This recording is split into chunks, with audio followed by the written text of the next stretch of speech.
भिवानी हलचल खबरों के समय मैं मनोज कुमार। आइए डालते हैं नजर आज के समाचारों पर।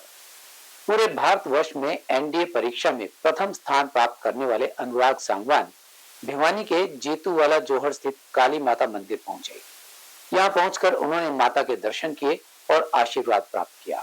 वहीं इस अवसर पर उनके ताऊजी श्री राजेंद्र सांगवान एवं अनेक क्षेत्रवासियों सहित मंदिर पुजारी ने उनके उज्जवल भविष्य की कामना की। एनडीए परीक्षा में पूरे देश में प्रथम स्थान हासिल करने वाले युवाओं के प्रेरणा स्रोत अनुराग सांगवान भिवानी पहुंचे और भिवानी पहुंचकर उन्होंने जितवाला जोड़ क्षेत्र में स्थित काली माता मंदिर में माता के दर्शन किए। मंदिर प्रांगण में पहुंचने का मंदिर के महंत के द्वारा अनुराग सांगवान का तिलक लगाकर उसके आगामी भविष्य के लिए शुभकामनाएं दी।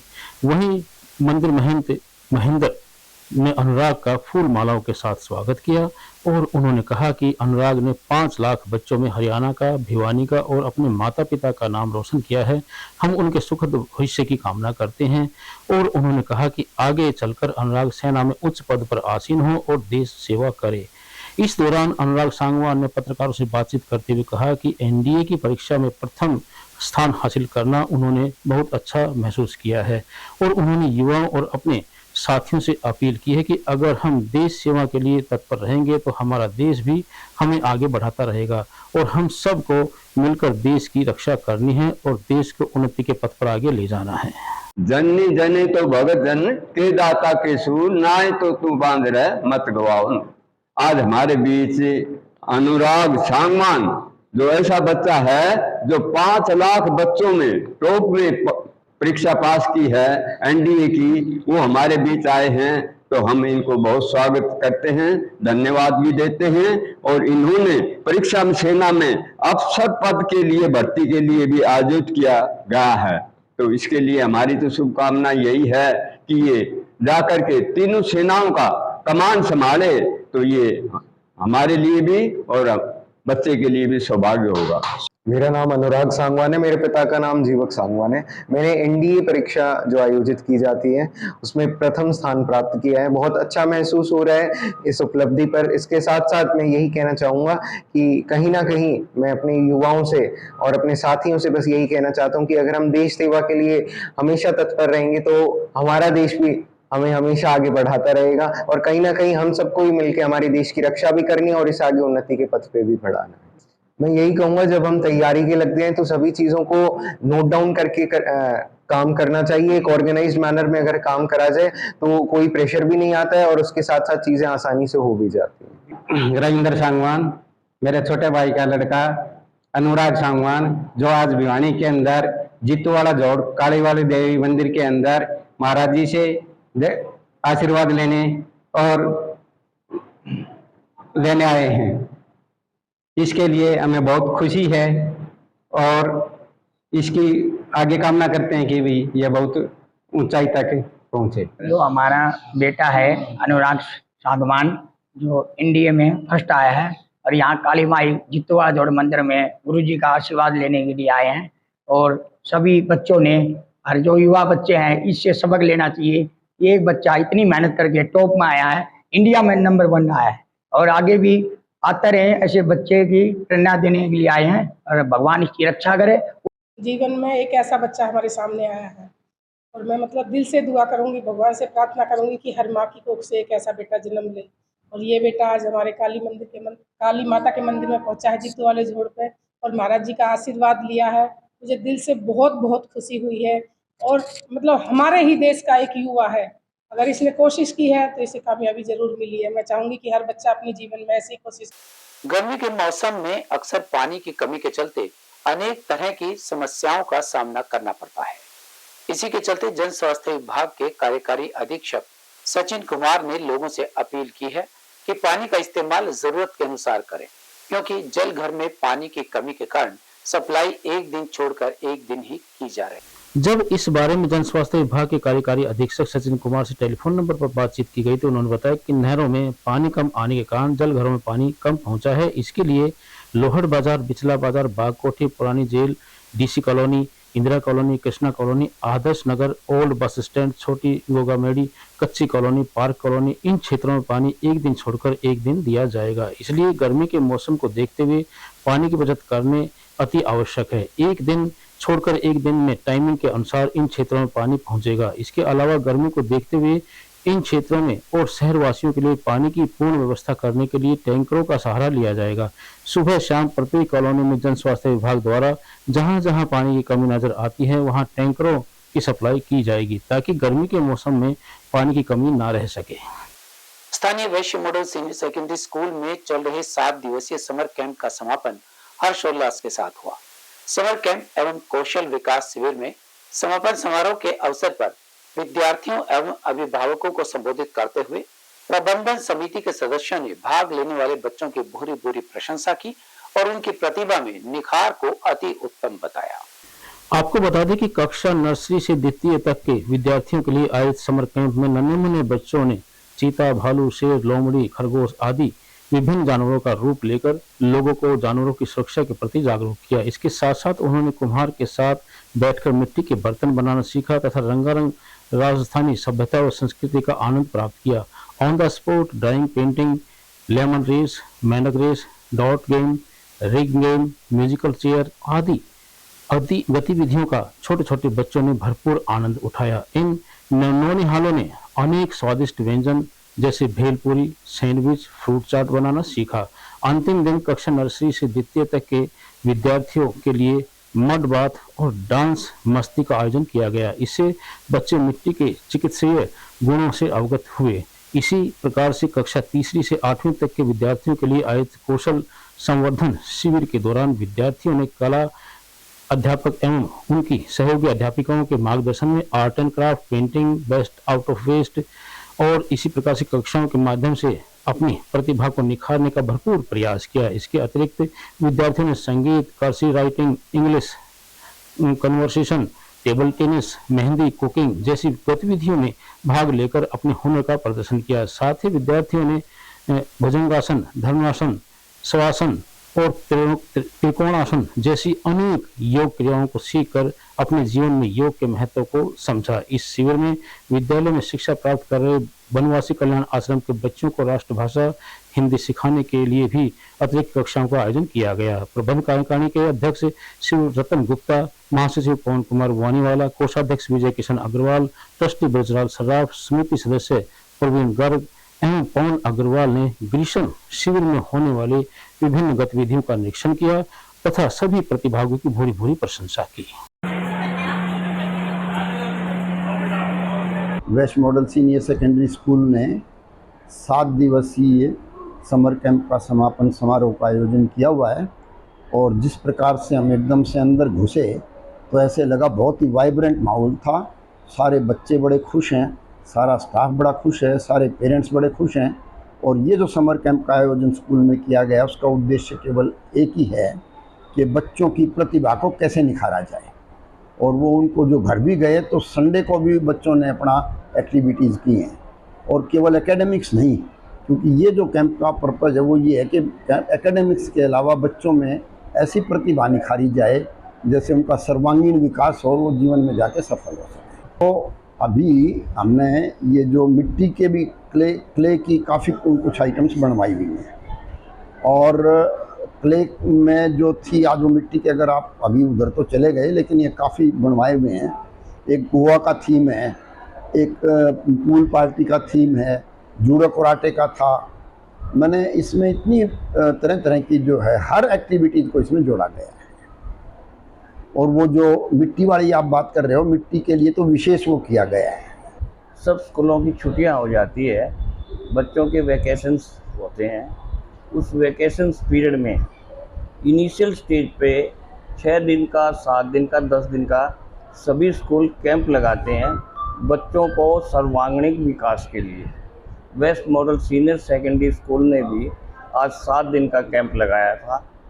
7 दिन में सब बच्चों को उनकी जो प्रतिभा को निखारने के लिए, जो उनके अंदर छुपी हुई प्रतिभाएं हैं जो तरह तरह की है, वेस्ट मॉडल स्कूल ने आर्ट एंड क्राफ्ट का टॉपिक लिया, जिसमें हर बच्चे को कैसे आर्ट के अंदर जाना चाहता है वो सिखाया। दूसरा, वेस्ट आउट ऑफ बेस्ट, जो वेस्ट होता है उसको हम ज़्यादा से ज़्यादा कैसे उपयोग कर सकते हैं, वो सब बच्चों को ट्रेनिंग दी है, बच्चों ने सीखा है। एक कुकिंग का सब्जेक्ट बहुत इम्पोर्टेंट होता है, जो बच्चों ने बहुत इंटरेस्ट लेके सीखा है। आज की बच्चियाँ चाहती है, माँ बाप भी चाहते हैं बच्चों को कुकिंग के बारे में जानकारी हो, with fire and without fire. यहाँ हमने विदाउट फायर सिखाया है ताकि बच्चे उसको ईजिली सीख सके। लेकिन फिर भी वैस मॉडल स्कूल में बच्चों के सर्वांगीण विकास के लिए एक प्रोग्राम चला रहे हैं कि पढ़ाई का भी और जो वेस्ट है उसको बेस्ट कैसे बनाया जाए, क्योंकि हम आम तौर से समाज में ये रहता है कि बच्चे ज़्यादा चीज़ें बेकार करते हैं, लेकिन हमारे अध्यापक मेहनत करके ये सिखाते हैं कि बेकार नहीं, जो बेकार चीज़ है उसको भी कार करेंगे, सही करेंगे। और इस काम में आज हमने इनके किए हुए प्रदर्शन देखी है, तो मैं बच्चों को भी और हमारे सारे स्टाफ को भी, मैनेजमेंट कमेटी, हमारे प्रधान और महासचिव, इनको भी बधाई देता हूँ। मुझे ये बताते हुए अत्यंत हर्ष हो रहा है कि वैश्य मॉडल सीनियर सेकेंडरी स्कूल में 7 दिन के समर कैंप और स्किल एनहांसमेंट कैंप का आयोजन किया गया और उसमें लिटिल शेफ एक्टिविटी, जंगल सफारी, मिट्टी के बर्तन बनाना, बच्चों को क्राफ्ट की चीज़ें सिखाना जिसमें बेस्ट आउट ऑफ वेस्ट विशेष रूप से शामिल हैं, और ये सब सिखाया गया। लेकिन एक विशेष बात जिस पर मैं ध्यान आकृष्ट करना चाहूँगी वो ये है कि आज के युग में कोडिंग और आर्टिफिशियल इंटेलिजेंस का राष्ट्रीय स्तर पर भी अंतर्राष्ट्रीय स्तर पर भी विशेष महत्व है, और इस पर CBSE और हमारी HRD मिनिस्ट्री के द्वारा भी विशेष रूप से फोकस किया जा रहा है। इस बार हमने स्किल एनहांसमेंट कैंप में विशेष रूप से कोडिंग और आर्टिफिशियल इंटेलिजेंस में बच्चों को शामिल किया, उन्हें सिखाने की कोशिश की, और आगे भी इस तरह के प्रयत्न करते रहेंगे। मैं धन्यवाद करना चाहूँगी हमारी पूरी प्रबंधक समिति के पदाधिकारियों का और सदस्यों का, जो इस तरह की एक्टिविटीज़ कराने के लिए हमें जिन रिसोर्सेज की ज़रूरत होती है, जिन मटेरियल की ज़रूरत होती है, वो हमें हमेशा प्रोवाइड करते हैं। उनकी ब्लेसिंग्स हमारे लिए बनी रहती हैं और पेरेंट्स का सहयोग हमें हमेशा मिलता है। तो मैं ये उम्मीद करती हूँ कि हम भविष्य में भी इस तरह की एक्टिविटीज़ करते रहें। भिवानी परिवार मैत्री संघ द्वारा आंखों की जांच में मोतियाबंद का लेंस वाला निःशुल्क ऑपरेशन शिविर भिवानी के श्री कृष्ण प्रणामी मंदिर दादरी गेट के प्रांगण में बुधवार को विशाल स्तर पर लगाया गया। गुरुग्राम के इंदिरा गांधी आई हॉस्पिटल एवं रिसर्च सेंटर की टीम ने यहां पहुंचे करीबन 300 से अधिक लोगों की नेत्र जांच की, जिन्हें चश्मे एवं दवाइयों के अलावा निःशुल्क ऑपरेशन के लिए रिकमेंड भी किया गया। कैंप के आयोजक भिवानी परिवार मैत्री संघ के अध्यक्ष एवं प्रायोजक मामन चंद गुप्ता, संजय गुप्ता, राजेश गुप्ता, दिनेश गुप्ता ने बताया कि पहली बार यह मोतियाबिंद निःशुल्क ऑपरेशन शिविर का आयोजन किया जा रहा है। उन्होंने बताया कि जांच में 170 से अधिक मरीज ऑपरेशन के लिए चयनित किए जा चुके हैं, जिन्हें भिवानी से गुरुग्राम के अस्पताल में पूरी तरह से निःशुल्क सेवा पर ले जाया जाएगा। मरीजों के रहने, खाने, चश्मा व 15 दिन की उचित दवाइयों भी भिवानी परिवार मैत्री संघ द्वारा निःशुल्क उपलब्ध करवाई जाएगी। कैंप का शुभारंभ श्री कृष्ण प्रणामी के महाराज श्री स्वामी सदानंद जी महाराज के आशीर्वाद के साथ दीप प्रज्वलित करके किया गया। भिवानी किसी जमाने में आंखों के इलाज के लिए भारत में बड़ा स्थान रखता था। सीतापुर और भिवानी आंखों की सर्जरी के मामले में सारे भारत में लोकप्रिय रहा है, लेकिन जब से टेक्नोलॉजी बदली है और सर्जरी जो मैनुअल हुआ करती थी वो कंप्यूटराइज्ड हो गई है, डिजिटल हो गई है, लेज़र से हो गई है, तब मुझे लगा कि भिवानी के अंदर ये सर्जरी शायद उतने उपलब्ध नहीं है। तो इंदिरा गांधी आई हॉस्पिटल गुड़गांव के साथ टाई अप करके भिवानी परिवार मैत्री संघ ने ये पहला IOL लेंस वाला मोतियाबिंद की सर्जरी का ये कैंप लगाया है। मेरे साथ डॉक्टर यादव खड़े हैं और इधर संजय गुप्ता जी खड़े हैं, और हमारी पूरी टीम भिवानी परिवार मैत्री संघ की इस कैंप को कोऑर्डिनेट कर रही है।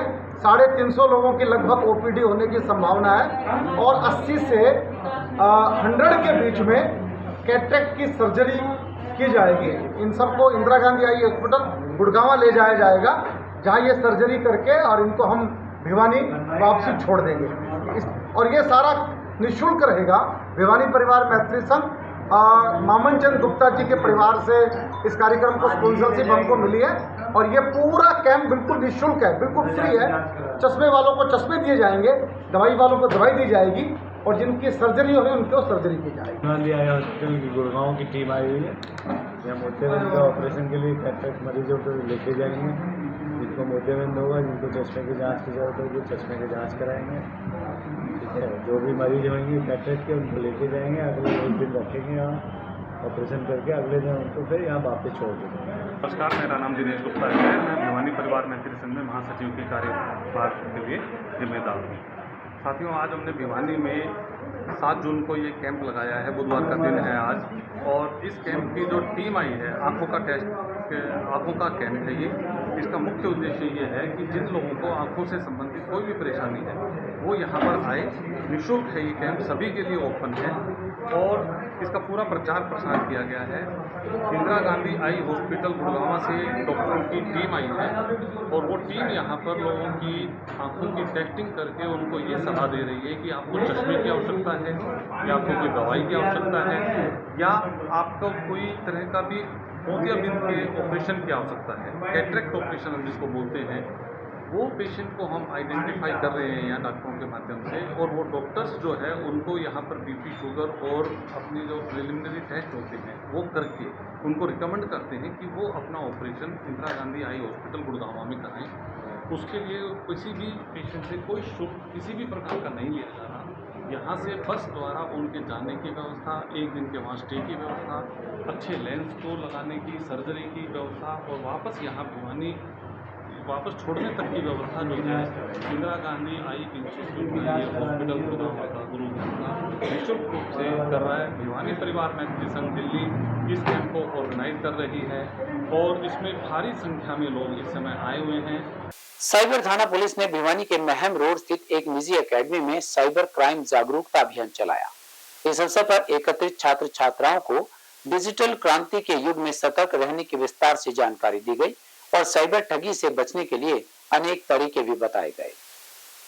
गौरतलब है कि पुलिस द्वारा समय समय पर साइबर अपराध से बचने के लिए एडवाइजरी जारी की जाती है ताकि आमजन सतर्क व सचेत रहकर अपने पैसे की सुरक्षा कर सके। उप निरीक्षक विकास कुमार ने बताया कि ठगी के नए तरीके के अनुसार आसान तरीके से पैसे कमाने के मैसेज के साथ एक लिंक भेजा जाता है। जैसे लिंक पर क्लिक किया जाता है तो व्हाट्सएप पर मैसेज आता है कि उसके व्हाट्सएप पर लिंक भेजकर उस पर क्लिक करके रजिस्टर होने के लिए उकसाया जाता है। व्यक्ति द्वारा जैसे ही रजिस्ट्रेशन किया जाता है तो उसके अकाउंट में 100 रुपये भेजे जाते हैं। उसके बाद उसे कहा जाता है कि अगर वह आगे भी उनका बताया टास्क पूरा करेंगे तो उन्हें कमीशन के तौर पर पैसे मिलेंगे। जब व्यक्ति ठगों के अकाउंट में और पैसे भेजता है तो उसके खाते में और ज़्यादा पैसे आते हैं। इस प्रकार से शुरुआत में ठग थोड़े थोड़े करके उसके पास रुपए भेजते हैं, लेकिन बाद में उसके साथ ही ठगी का खेल खेला जाता है और उसके खाते से लाखों रुपए हड़प लिए जाते हैं। आमजन से अपील करते हुए प्रबंधक थाना साइबर क्राइम भिवानी ने कहा कि अगर सावधानी या सतर्कता रखने के बावजूद भी आपके साथ किसी भी प्रकार का साइबर फ्रॉड हो जाता है तो घबराएं नहीं, बल्कि तुरंत साइबर धोखाधड़ी होने पर शिकायत साइबर हेल्प डेस्क नंबर 1930 अपने बैंक तथा नजदीकी पुलिस स्टेशन में दें और साइबर क्राइम पोर्टल पर भी अपनी शिकायत दर्ज करवाएं। हमारे पुलिस अधीक्षक महोदय के दिशा निर्देशन अनुसार आज जिला में साइबर राहगिरी का प्रोग्राम आयोजित करवाया गया है, जो गुरुजी एकेडमी में आयोजित करवाया गया है। इसमें एकेडमी में बच्चों को सोशल मीडिया के safe account opening, account creation और उनके पासवर्ड अपडेशन के बारे में जानकारी दी गई। इसके अलावा फाइनेंशियल फ्रॉड से बचने के तरीकों के बारे में उनको अवगत कराया गया कि अगर किसी के साथ फाइनेंशियल फ्रॉड हो जाता है तो वो तुरंत इसकी सूचना 1930 पे करे और अपने नज़दीकी थाना में जाके इसकी शिकायत करे। आपको किस प्रकार के फ्रॉड सामने और आम जनता से क्या अपील करते हैं? किस प्रकार अपने आपको बता? आजकल सोशल मीडिया के बढ़ते प्रयोग के कारण सोशल मीडिया से संबंधित ज़्यादातर फ्रॉड सामने आ रहे हैं। इसके अलावा कुछ टास्क के नाम पे, टास्क कंप्लीट कराने के नाम पे फ्रॉड सामने आ रहे हैं, जिनके बारे में जो है बच्चों को और आम जनता को समय समय पर जागरूक किया जा रहा है। क्या अपील करेंगे आम जनता से? मेरी आम जनता से अपील है कि किसी भी तरह के कोई टास्क कंप्लीट कराने के नाम पे या कोई अलग अलग प्रलोभन में ना आए और अपना पैसा जो है अपने अकाउंट में सुरक्षित रखें। अगर किसी के साथ कोई फ्रॉड हो भी जाता है तो कोई सोशल मीडिया अकाउंट से या किसी तरह का कोई फाइनेंशियल लॉस हो जाता है तो इसकी सूचना तुरंत 1930 पे कॉल करके इसमें नोट आज गुरुजी एकेडमी के अंदर साइबर सिक्योरिटी में जो एसएचओ सर हैं विकास जी और अभिषेक जी के निर्देशन में आज हमने बच्चों को साइबर क्राइम्स के रिगार्डिंग उनको अवेयर किया है, सोशल मीडिया हैंडलिंग के लिए और जो भी फाइनेंशियल फ्रॉड्स हो रहे हैं उन सब के लिए हमने बच्चों को अवेयर किया है, क्योंकि आजकल बहुत सारे केसेस बढ़ रहे हैं। तो ये बहुत इंपॉर्टेंट चीज़ है कि हम बच्चों को इस चीज़ के लिए अवेयर करें और जागरूक करना बड़ा ही मतलब अच्छा मेथड है बच्चों को बताने का कि इन सब चीज़ों से दूर रहना चाहिए।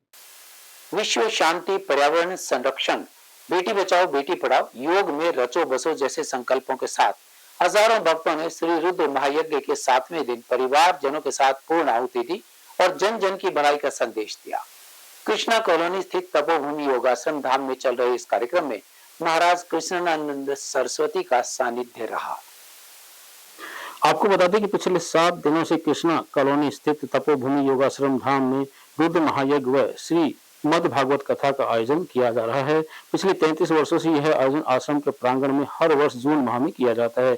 इस अवसर पर श्री महाराज कृष्णानंद सरस्वती ने भक्तों को जन जन की भलाई का संदेश देते हुए कहा कि परम श्री गुरुदेव भास्करानंद जी ने हमेशा जन जन की भलाई, सेवा, सादगी और समर्पण का संदेश देते हुए देश भर में प्रकल्प आयोजित किए। महाराज कृष्णानंद सरस्वती ने कहा कि 50 वर्षों पूर्व उनकी स्मृति में आज भी श्री भास्करानंद जी द्वारा किए गए सच्चे संकल्पों के तहत आमजन जनता के हित में किए गए कार्य याद हैं। उन्होंने बताया कि श्री महाराज के ही पद चिन्हों पर चलते हुए तपोभूमि परमहंस योग आश्रम धाम की संगत आगे बढ़ रही है और इस अवसर पर संगत द्वारा भक्ति भाव के साथ समूह गान का आयोजन भी किए गए।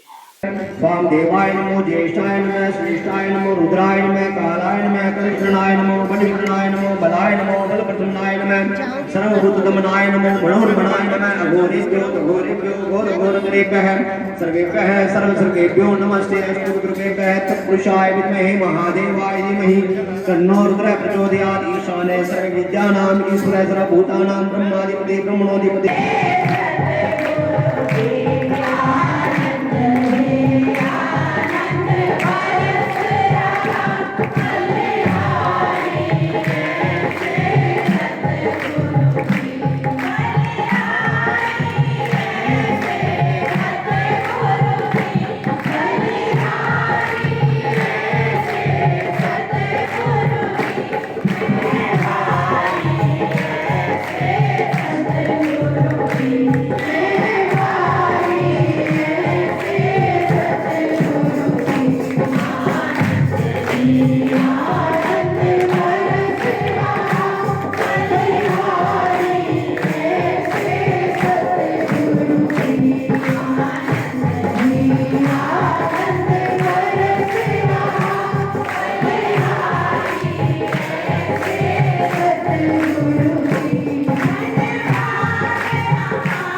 पशुओं में होने वाली गलघोटू व मुंहखोर बीमारी से उन्हें बचाने के लिए पशुपालन विभाग ने टीकाकरण अभियान चलाया।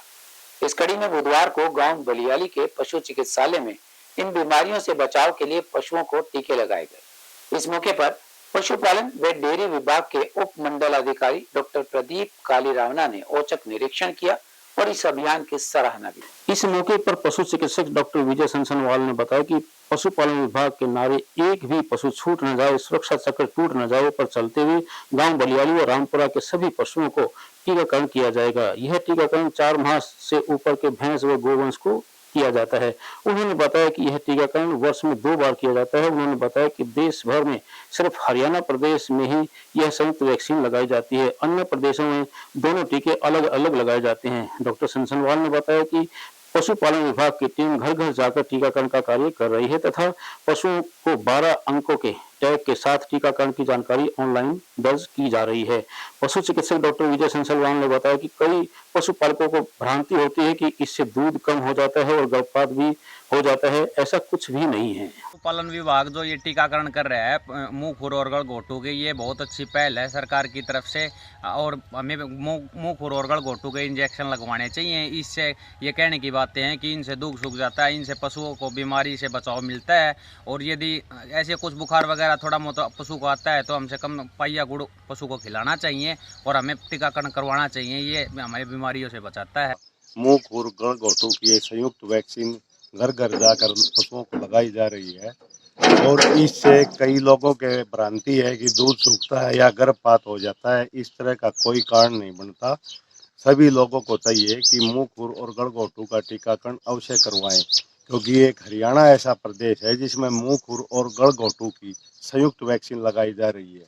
जब सरकार द्वारा इतने पैसे खर्च किए जा रहे हैं, पशुपालन विभाग की टीम आपके घर द्वार आ रही है, तो मैं लोगों से अपील करता हूं कि वो अपने पशुओं को टीकाकरण अवश्य करवाएं। अगर उनको लगता है कि भाई पशु के दूध कम हो गया है तो 2 या 3 दिन 250-250 ग्राम गुड़ उसको दिया जा सकता है। अगर बुखार भी आ जाए, क्योंकि वैक्सीन में कई पशुओं के बुखार आ जाता है, तो बुखार की गोली भी 2 दिन दी जा सकती है। पुरानी पेंशन स्कीम की मांग को लेकर अनेक कर्मचारी हरियाणा विद्यालय शिक्षा बोर्ड के गेट पर एकत्रित हुए और पीबीएसएस के सदस्यों ने आगामी 10 तारीख को भिवानी पहुंचने वाली साइबर यात्रा को लेकर रूपरेखा तैयार की। गौरतलब है कि पेंशन बहाली के लिए नांगल चौधरी से पंचकुला तक साइकिल यात्रा कर पेंशन बहाली की मांग की जा रही है।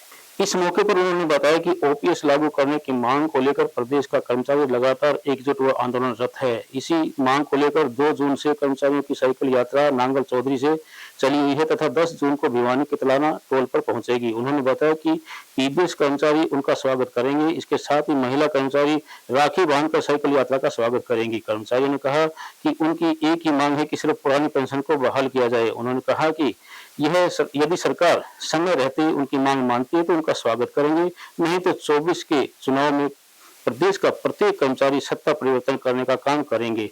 उन्होंने कहा कि उनकी मांग को लेकर कर्मचारी हर कुर्बानी देने को तैयार है। बीर सिंह धवन, मैं पीबीएसएस स्टेट बॉडी का एग्जीक्यूटिव मेंबर हूं और हिसार और भिवानी के लिए जिलों में यात्रा प्रभारी बनाया हुआ हूं। तो 2 जून से हमारी पुरानी पेंशन बहाली की मांग को लेकर साइकिल यात्रा निकाली पीबीएसएस। उसकी सफलता के लिए उसकी रूपरेखा तैयार करने के लिए आज मीटिंग बुलाई गई है और उस मीटिंग में सभी लोगों में भारी उत्साह बना हुआ है। और हम सरकार को चेता देना चाहते हैं कि कभी सरकार जब ये मानती थी कि 1% कर्मचारी हैं, ये कुछ नहीं बिगाड़ सकते, आज उन 1% कर्मचारियों ने 4 स्टेटों से राज्यों को सत्ता से बाहर कर दिया है, क्योंकि वो पेंशन की मांग कर रहे थे। और हमारे कर्मचारी भी पेंशन की मांग करें, पुरानी पेंशन की। यदि पुरानी पेंशन सरकार बहाल कर देती है तो हम सरकार के साथ हैं, वरना हम जो हमारी पुरानी पेंशन बहाल करेगी, वोट फॉर ओपीएस का नारा लेके चले हैं। जो पुरानी पेंशन बहाल करेगी उसी दल को हम वोट देंगे और उसी का हम समर्थन करेंगे। मैं सत्यवीर स्वामी, हरियाणा विद्यालय शिक्षा बोर्ड कर्मचारी संगठन 1016 का महासचिव, और हमारे बीच में संघर्ष समिति बहाली की साथी आए हुए हैं। जिला के हमारे साथी विक्रमजीत जो आए हैं। तो साथियों, पेंशन को लेकर हमारा एक जत्था संघर्ष समिति का चला हुआ है नांगल चौधरी से। तो यहाँ भिवानी 10 तारीख को यहाँ हमारा जत्था पहुँच रहा है। तो शिक्षा बोर्ड का प्रत्येक कर्मचारी इसका जो एनपीएस का जो इसको मतलब लेकर संघर्ष चला हुआ है, इसका हम इन पेंशन संघर्ष समिति साथियों का हार्दिक अभिनंदन भी करते हैं और इनका समर्थन करते हैं। हमारी जो यात्रा निकल रही है 2 जून से नांगल चौधरी से चली थी और 23 जून को इसका चंडीगढ़ के अंदर समापन होगा। और यात्रा का मुख्य उद्देश्य है पुरानी पेंशन बहाली। यात्रा जहां जहां से गुजर रही है, खातों का, पंचायतों का, आम जनमानस का, कर्मचारियों का समर्थन मिल रहा है और इस यात्रा के जरिए हम सरकार को चेताना चाहते हैं। अभी सरकार के पाले में गेंद है, या तो कर्मचारियों की जो जायज मांग है पुरानी पेंशन लागू कर दे, वरना कर्मचारी कर्नाटक और हिमाचल की तर्ज पर वोट फॉर ऑफिस के लिए मजबूर होगा। आज भी आप देख रहे हैं जयराम ठाकुर जी जो पूर्व मुख्यमंत्री हैं हिमाचल के, उनका बयान आया हुआ है कि ओपीएस है वो हरियाणा के अंदर दखल दे सकती है, असर डाल सकती है, जिसका सीधा संदेश ये है कि आप समय रहते हुए ओपीएस लागू कर दे, नहीं तो आपकी भी हालात वैसी होगी जैसी हिमाचल में हुई है। और जो हमारी ओपीएस की साइकिल यात्रा 10 तारीख को यहाँ पहुँचेगी, तो हम उन सभी भाइयों का राखी बांधकर स्वागत करेंगे और सरकार से पुरजोर मांग करते हैं कि हमारी एनपीएस को हटा करके ओपीएस की व्यवस्था को पुनः बहाल करें। हमारे संग में बस इतना। एक लिंक के लिए देखते रहिएगा आपका अपना चैनल भिवानी हलचल।